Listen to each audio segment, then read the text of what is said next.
Wakil Wali Kota Palembang Fitriyanti Agustinda berkantor di kantor Kelurahan Duku, Kecamatan Ilir Timur 3. Wakil Wali Kota Palembang secara langsung meninjau kondisi kantor kelurahan, serta mengumpulkan para staf kelurahan dan juga tokoh masyarakat sekitar.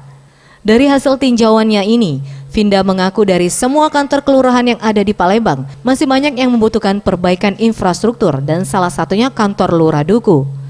Kedepan untuk memaksimalkan pelayanan dan kenyamanan, pemerintah Kota Palembang berencana untuk memperbaiki kondisi kantor lurah yang ada. Bisa mendengarkan aspirasi secara langsung, bisa melihat kondisi kelurahan secara langsung. Kalau memang ada hal-hal yang ingin kita perbaiki, inilah saatnya. Jadi saya sangat berharap sekali dengan kehadiran saya di kantor kelurahan seperti ini bisa memotivasi seluruh karyawan di sini, seluruh PNS di sini untuk supaya memberikan pelayanan terbaik.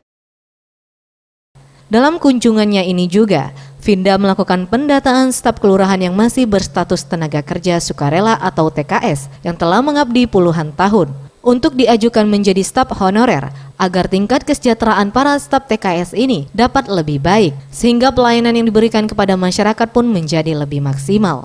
Tim Liputan, Sriwijaya TV.